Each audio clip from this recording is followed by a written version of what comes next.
மதீனாவிலிருந்து மக்காவுக்கு எத்தனை கிலோமீட்டர் சாதாரணமா? 400. சரியானே? இது ரோட்டு போட்டது காலம். சரியானே? அந்த காலம் நடந்து போவார்கள். சரியானே? அந்த 400 கிலோமீட்டர்ல இருந்து ஒரு விஷயத்தை வழங்கலாம்.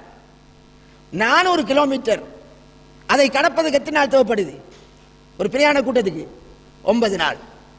அப்ப ஒரு நாளைக்கு எத்தனை கிலோமீட்டர் போவார்கள்? சாதாரணமா 45-50 நாள் பிரயாணம் போயிருக்காங்க. ஒரு நாளைக்கு 45-50 நாள் பிரயாணம் போயிருக்காங்க. வெளிதானே?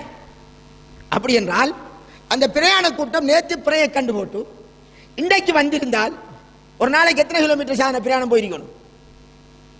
ஒரு 50 மைலுக்கு அப்பால அல்ல ஒரு 40 மைலுக்கு அப்பால இருந்து வந்திருக்கணும்.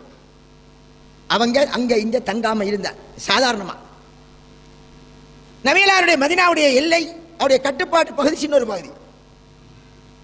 எந்த அளவுக்கு சின்ன பகுதி? உங்களுக்கு தெரியும், ஹந்தக் யுத்தம் கேள்விப்பட்டிருப்பீங்களா இல்லையா? ஹந்தக் என்ன? குழி தோண்டினாங்க. காவிர்கள் எல்லோரும் ஒன்று திரண்டு மதீனாவை அழிக்க வந்தாங்க. மதீனாவை அழிக்க வந்த நேரம் மதீனாவை சுற்றி என்னஞ்சாங்க? அகழி தோண்டினார்கள். என்றால் அந்த மதீனா எவ்வளவு பேர் சென்று விளங்கியிருக்கும்.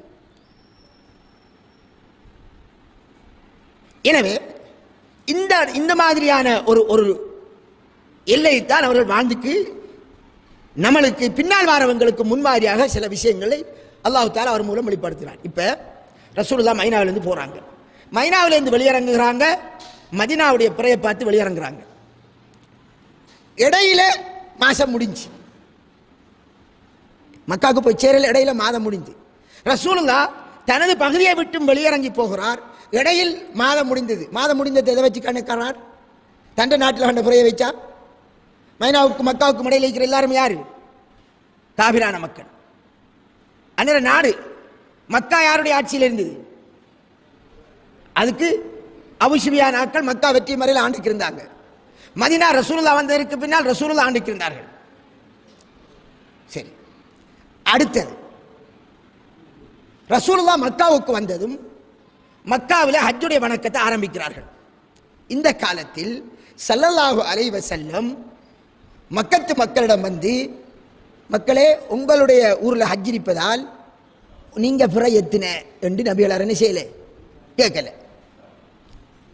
மக்காவில் தென்படுற பிற மதீனாவில் தென்படணும் இருக்கா? சாதாரணமாக அக்கரபத்தில் பிற தென்படாண்டே கொழும்புல தென்படுமா? தென்படும், தென்படாம இருக்கலாம்.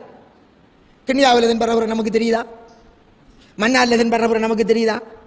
சில நேரம் பக்கத்தில் பொத்தியில் தென்படுறது நமக்கு தெரியுதா? தெரிய வேண்டிய அவசியம் இல்லை.